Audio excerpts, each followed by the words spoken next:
I'm gonna do some good memes.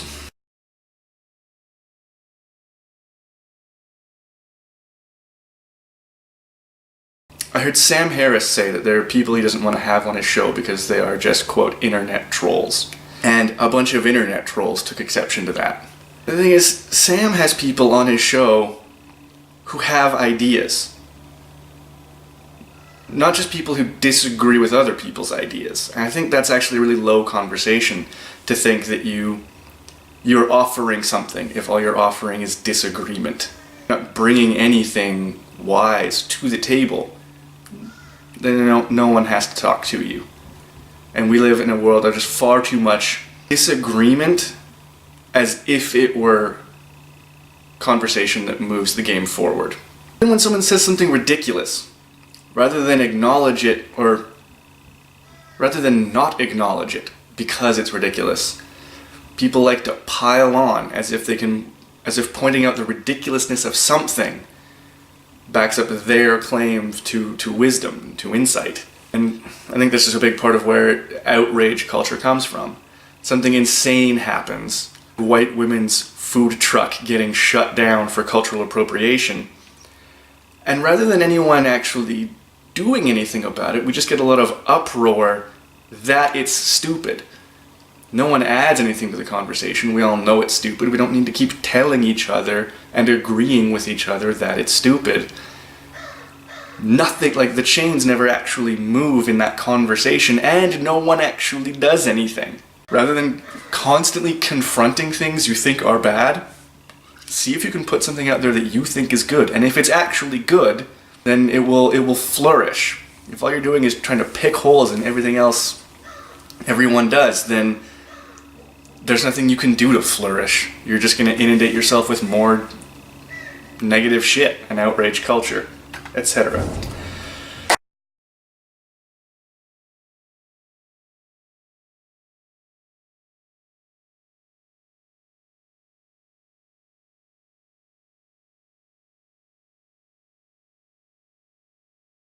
I put this in because I had this exact conversation with some friends of mine where they're like, hey, why not just take the compliment? And it's like, you know what? Maybe there's someone. I can imagine a scenario in which someone who felt like a bit of an ugly duckling and then blossomed might get a little confidence boost if someone yelled nice tits from a van. But let's go ahead and assume that that's not going to be your even 1 in 10. That's not going to be your 1 in 100. Most of the time, you're making someone extremely uncomfortable by doing that. So even if you think, why don't they just take it as a compliment? You know they're not going to. You know it's so extremely unlikely. This is a good meme. It sucks that we live in a world where people don't get this inherently, but here we are.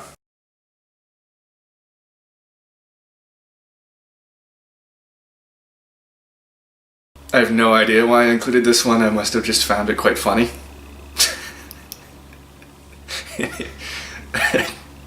That's...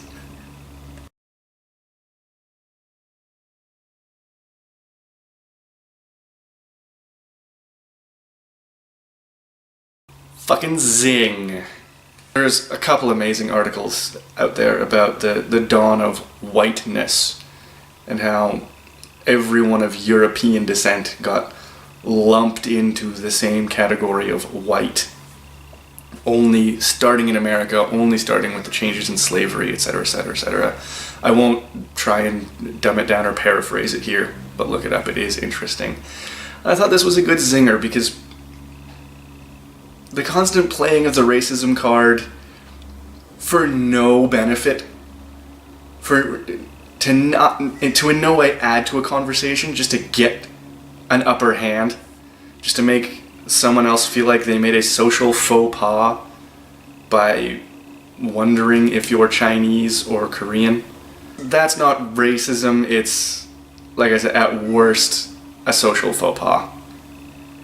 And to play the card and make someone feel terrible for it, you're not doing because you genuinely feel othered. You're doing it because you can, because there's social carte blanche in making yourself the victim of a social faux pas. And that's shitty, and this meme hilariously digs back at that.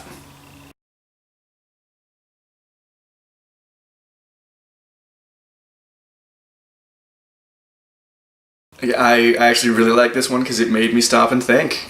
It's true, I've never been one to argue that I need a space in feminism, because I don't talk like that, and I don't like people who do.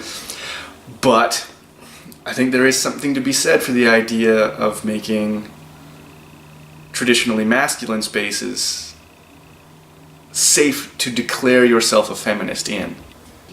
One, there is such a thing as a masculine safe space. It's called a bar. And in those bars, it's okay for men who know little about feminism to sit around and start conversations with, you know what's wrong with feminism? And it's just easier in those spaces and in those conversations to not say, well, you know what's right about feminism, though. And so, yeah, if you actually want to be given, if you actually consider yourself even interested in the topic, it's important to discuss it at times when it's inconvenient, not go looking for spaces where it's convenient to discuss. And as we all know, with male feminists, they're just sycophants and they want a pat on the head for discussing it. And so I can also understand not actual feminists not wanting to have a bunch of them around. But that's a sideline dig, and I shouldn't have said that. That will end good memes for this month, or several months, because good memes are not frequent.